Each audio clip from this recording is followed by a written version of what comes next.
23 ноября 1991 года великий Эвандер Холифилд должен был провести легкий бой для галочки перед родными трибунами в Атланте. Но вместо этого он получил самую страшную драку в своей карьере. Я полностью готов к этому бою. Считаю, что он мне жизненно необходим, иначе весь мой труд окажется напрасным. Но за 15 дней до этого весь мир ждал совсем другого поединка. Непобежденный абсолютный чемпион Эвандер Холифилд готовился драться против железного Майка Тайсона. Это был главный бой десятилетия, запланированный на 8 ноября. Тогда вышло, конечно, неловко. Я ведь тоже готовился изо всех сил, понимаете? Многие вокруг спрашивали, когда бой, а у меня не было ответа. Он поднялся из первого тяжелого веса, где зачистил абсолютно всех. Эксперты говорили, что он слишком мелкий для супертяжей, но Эвандер пахал в зале как проклятый. Сегодня это событие становится все более масштабным и далеко превзошло все ожидания. За год до этого он буквально снес Бастера Дагласа и забрал все пояса. Холифилд был идеальным атлетом. Он соблюдал строжайший режим, не имел вредных привычек и обладал сумасшедшей выносливостью. В общем, я совсем не думал о боксе и уже начал думать, что соперника так и не найдут. А когда я позвонил, мне сказали: «Вы слышали про бой?» Он потратил месяцы на подготовку к Тайсону и находился на пике своей физической формы.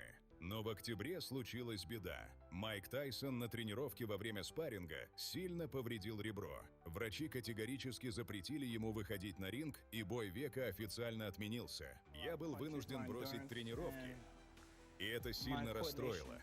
Холифилд, конечно же, был в ярости. Он не хотел, чтобы его тяжелейший тренировочный лагерь пропал зря и потребовал любого другого соперника. Организаторы перенесли вечер бокса на 23 ноября и быстро нашли замену Тайсону, опасного итальянца Франческо Дамиани. Вы же знаете, я всегда готов к бою и никогда не уклонялся от настоящих сражений. Дамиани был бывшим чемпионом мира по версии WBO и шел с рекордом 27 побед и всего одно поражение. Это был отличный, крепкий вызов для Холифилда. Но за несколько дней до боя случается вторая беда. Я не знаю, как это могло случиться, но, честно говоря, это чертовски раздражает и слегка выбивает из колеи. Итальянец на тренировке подворачивает ногу и ломает хрящ в стопе. Он тоже снимается с боя. Промоутеры оказались в абсолютной панике. Да, ситуация получилась неприятная, но нашли другого бойца не менее интересного, так что бой все-таки состоится. До грандиозного шоу в Атланте оставалось меньше недели. Миллионы долларов на рекламу и телетрансляции горели синим пламенем, билеты были проданы, а драться с чемпионом было просто некому. Топовые боксеры отказывались выходить против пикового Холифилда без полноценного лагеря. Я никогда не ездил на Олимпиаду.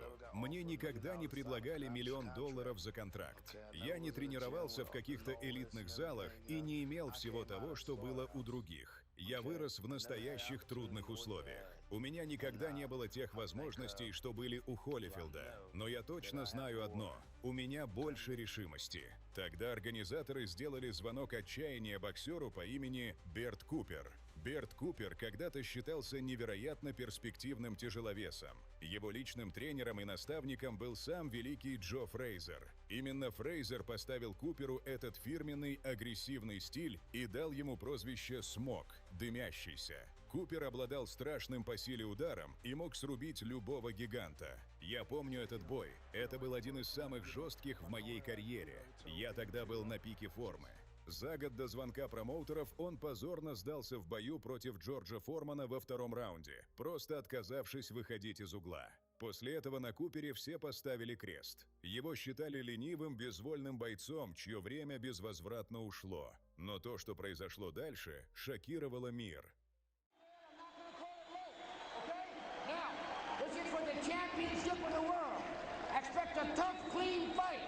Protect yourself at all times. Any questions here? Any questions here? Let's get it on. Come on. Question in my mind, Gil, or is he going to let Cooper build his confidence? Well, you know, I think this first round is very significant. Again in front of the hometown people.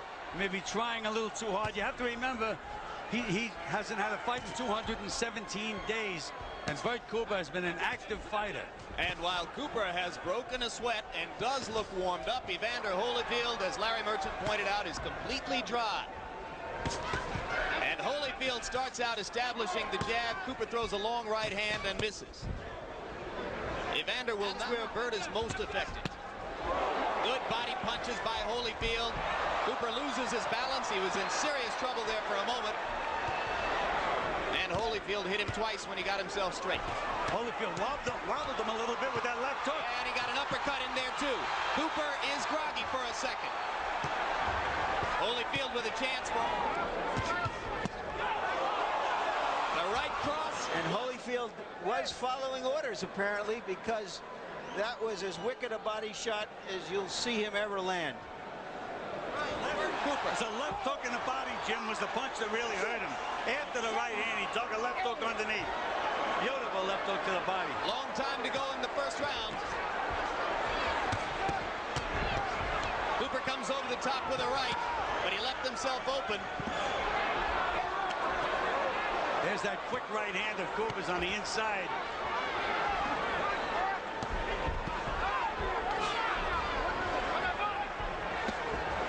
When you think of Tyson Spinks, another right hand right on the button, but that time Cooper didn't budge. Come on, Evander, keep him up. Let's go. At all, he's right there. He's fighting with a fighter. And this is what he said he wouldn't do. Next time you go down there, it's going to cost you a point. Come on. Evander really didn't like that low blow. Pulled his trunks down even further. Holyfield off balance after missing the right, but he comes back with a left to the body. And Cooper's covering up again. Left hook to the body, but he got up and he's bombing back, as you can see there. He's determined. We've got a war early on. And so many things can happen. He's chose to fight him and get him out of there. A lot of people asked Holyfield's co-trainer Lou Duva about the mental adjustment problem of fighting somebody on 1 week's notice, and Duva said, well, I wonder, Gil, whether this crowd enthusiasm hasn't stirred Holyfield up. To be a little too impressive. He's got nailed with a couple of pretty good punches this round. Holyfield digs a left to the chest. Cooper. Well, you know, most Philadelphia fighters are left hookers, but you have to really watch Bert Cooper's right hand. It's a sneaky short right hand. That's one area where he's gotten a lot better. He was hooker early in his career. Of course, that was what Frazier was teaching. Right hand to the body by Holyfield. Good uppercut by Cooper. Good left to the body by Cooper inside. And the right hand. Round one, it's been an even fight.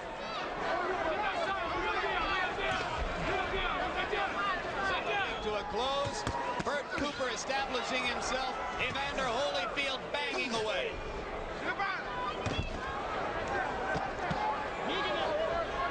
I think Cooper's soft spot is Holyfield, in my opinion, is winning the fight. He's fighting Cooper's fight.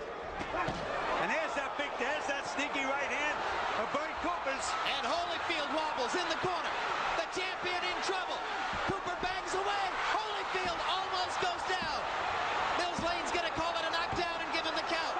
Evander Holyfield floored in the third round by Bert Cooper. And a long way to go. You've got high drama in Atlanta.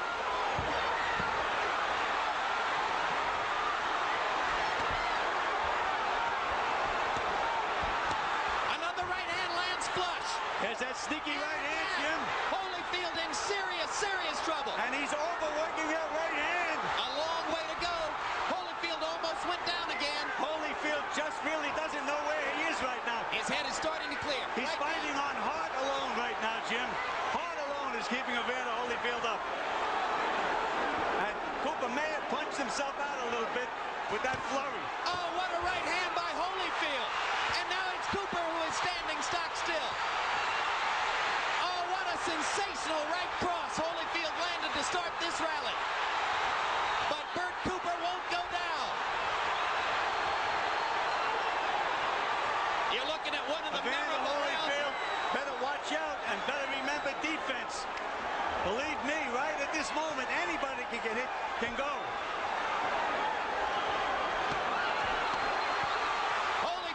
misses the right. Cooper lands. Here comes Evander, though. I just said, one of the memorable rounds in recent heavyweight history. It isn't even over yet. Bang, right on the Holyfield chin. Evander is wobbling as the round comes to a close. Here we'll find Cooper coming in. Though he was tired, there's the punch that really hurt Holyfield. Paying the price of not fighting the fight he planned for. And here, this is just an example of one man's incredible determination, Gil. He has never been knocked down, tremendous conditioning, and he took over that. And pounding away. And what about the will of Berт Kupper? He got nailed with some. He told us yesterday he would never quit again. That's exactly right. He's proven it now. We questioned him about that, Jim. Took his hat off. Said he'd never quit. I guarantee I'll never quit, and he's not quitting.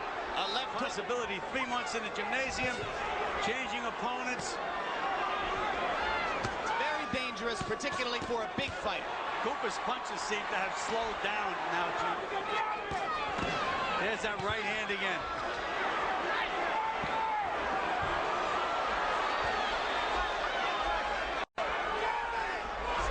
He was going to fight this kind of a fight, and I still felt he'd win the fight. But again, Berт Kupper has been the more active fighter by far, with Holyfield having that 2 Cooper. And this has been another largely even round with both men having big flurries.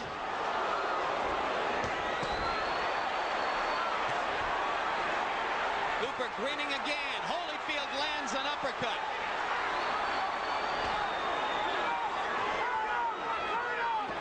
I spotted that in Evander Holyfield's corner. But Cooper is...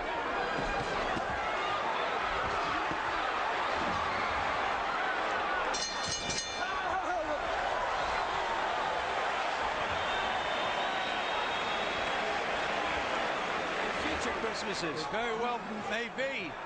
And in Evander Holyfield's corner, they told him to walk Berт Kupper around inside and bang him to the body. But that's what Cooper's been doing to him. There's a big right hand. And Cooper's in trouble. Holyfield banging away with the right hand, but Berт won't go down. Oh, look at that. These are awesome punches, and Cooper has just about had enough. And he decided not to quit. He almost quit and decided not to do it. And he'll take punishment. The uppercut's been the punch, Jim. There it is again. The uppercut's the punch. There it is again. Evander found the key. There it is again. Yep. Left to the body, right uppercut up the middle. He's landing it over and over and over. Again. I think Mills Lane was right on the verge. And they go resume.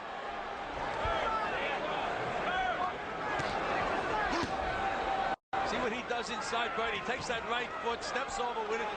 Go back to the left of the body and the right uppercut. There it is. There's that uppercut, Jim. He didn't forget. He missed it that time.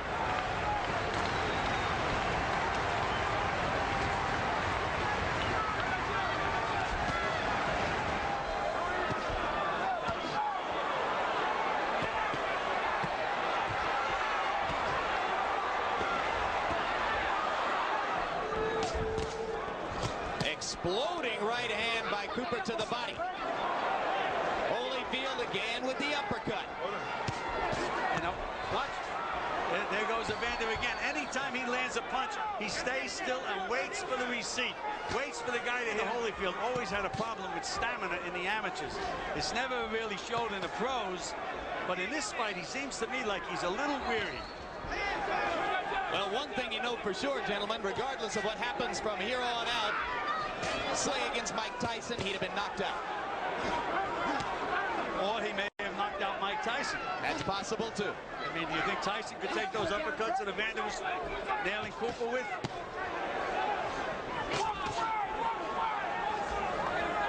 The cut is not opening up on the right eye of Bert Kupper, and I mentioned that he did not go down to the canvas tonight, but it was scored a knockdown by the referee.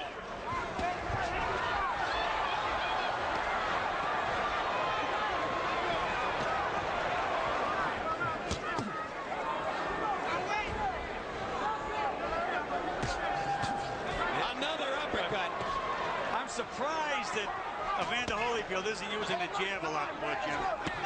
When a guy gets tired, it's easy to hit him with a jab. Guys always start out jabbing, and then later on they forget all about the jab. Now is the time when he can use a good stiff jab. Cooper with 2 overhand rights, and Holyfield lands another uppercut. You're right, he's almost abandoned the jab for the time being. I wonder if he's embarrassed enough in front of his hometown fans that he wants to score a knockout. He'll be more embarrassed if he gets hit with a couple more of those right hands. Oh, what a bomb that uppercut was. But Cooper keeps coming back. There's another one. Cooper grinning again. Evander has to be saying to himself, what's holding this guy up, and how much more energy can I expend? Do you question his punching power? Well, Ray Mercer was also supposed to be a good puncher, and I saw Cooper do exactly the same thing with Ray Mercer, so maybe it's the fact that Cooper can really take a great punch. What a turnaround that would be for Bert Cooper. Go to the body at all. But he started to do it again. But now Holyfield rips another uppercut, and Cooper standing stock still. This could be it now. Only 15 seconds to go in the round. Not much time for Evander. Cooper staying right there. Target practice, but he's not going to get him. I don't think he's going to get him. Mills Lane has seen enough. Mills Lane stops the fight. And I thought it was a very good move on Mills Lane's part. He couldn't have known what the time was. It's probably about 2:58 or 2:59. Doesn't make any difference, Larry. But he was taking too much punishment. He gave a gallant effort. That's enough. I agree. I thought Mills Lane did a remarkable job. He stepped in exactly when he should have stepped in. Time. Referee Mills Lane steps in and stops the bout. 2 minutes, 58 seconds of the 7th round. The winner by TKO, still the undefeated, undisputed heavyweight champion of the world, Evander, real deal, Holyfield.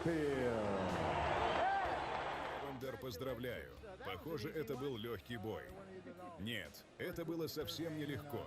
Для парня, который вышел на бой почти без подготовки и на коротком уведомлении, он дрался от всего сердца. Я должен отдать ему должное.